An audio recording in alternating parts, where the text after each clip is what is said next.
Hello guys, আমি পায়েল চলে এসেছি নতুন একটা ভিডিও নিয়ে। তো প্রতিদিনের মতো আজকে আমি চলে গেছিলাম মাঠে। আর আজকে আমাদের জমিতে হবে সবজি কাটা। আর আমাদের এখন কোনো সবজি হচ্ছে না, শুধু বাঁধাকপি আছে, তাই বাঁধাকপিটাকেই কেটে বাজারে পাঠানো হয়। বাঁধাকপি এখন তেমন কোনো দাম নেই, কিন্তু তাও নষ্ট না করে যা হবে তাই বাজারে পাঠানো হয়। আর দেখো আমাদের মাঠে আজকে কত ছোট্ট ছোট্ট বাচ্চারা এসছে, ওরা এসেছিলো বাঁধাকপি আনতে। তো ওরা বাঁধাকপি আনতে এসে আবার একটু কাজ করে দিচ্ছে, আমার মাকে তোরা দুজন মিলে বসতে হয়ে যাচ্ছিলো। আর দুজন দেখো এই যে একটা একটা করে বাঁধাকপি এনে আমার মাকে দিচ্ছিল। তার মধ্যে একজন ছিল প্রচুর দুষ্টু, তো দেখো ওকে ঠেলে ফেলে দিয়েছে, এদিকে নিজেই ভাব নিচ্ছে হিরোর মতো। তারপরে বাঁধাকপি কাটা হয়ে গেলে এই যে বাঁধাকপির বস্তা এখানে মাথায় তুলে নিয়েছি। তো দেখো একটা একটা করে সব বস্তা নিয়ে আমি চলে এসেছি এখন খালের পাড়ে। এবার এখান থেকেই ভ্যানে করে নিয়ে যাবো আমরা হাই রোডে। আর এই যে এখন ভ্যানের মধ্যে আমরা বস্তাগুলোকে তুলে নিয়েছি, তো আমরা 5 বস্তা তুলেছিলাম। আর এই যে ভ্যানটাকে ঠেলে এখন নিয়ে যাচ্ছে আমরা হাই রোডে। আর দেখো এই যে আমরা এখন হাই রোডে পৌঁছে গেছি, এখন ভ্যানটাকে ঘুরিয়ে নেওয়া হচ্ছে।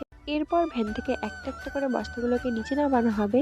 তো দেখো না, বাবা তো একাই একটা বস্তা নিয়ে চলে যাচ্ছিল, আর ওই যে রাস্তার উপরে গিয়ে রাখছিল। আর আমার মা আর আমি দুজন মিলে একটা বস্তা নিয়ে আসলাম। এরকম করে এক এক করে আমরা সব বস্তা গাড়ির থেকে নামিয়ে নিয়েছি।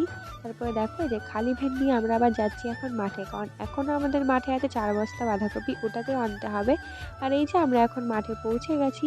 পৌঁছানোর পরে দেখো আমার বাবা আর মা দুজন মিলে এখন 4 বস্তা বাঁধাকপি ছিল বললাম, সেটাকে এখন ভ্যানের মধ্যে তোলা হচ্ছে। আর এই যে আমাদের 4 বস্তা বাঁধাকপি তোলা হয়ে গেছে এখন ভ্যানের মধ্যে। তারপরে তো আমরা সব বস্তা নিয়ে রাস্তায় চলে এসেছিলাম। এখন দেখো আমরা টোটো চলে এসেছি, এখন টোটোর মধ্যে বস্তাগুলোকে তুলে দেওয়া হচ্ছে। আমার মা আর বাবা দুজন মিলে বস্তাগুলোকে এক এক করে তুলে দিয়েছিল। আর আজকে আমাদের মোট 9 বস্তা বাঁধাকপি কাটা হয়েছিল। তো আজকের মতো ভিডিওটা এই পর্যন্ত। ভালো লাগলে লাইক, কমেন্ট, শেয়ার। বাই।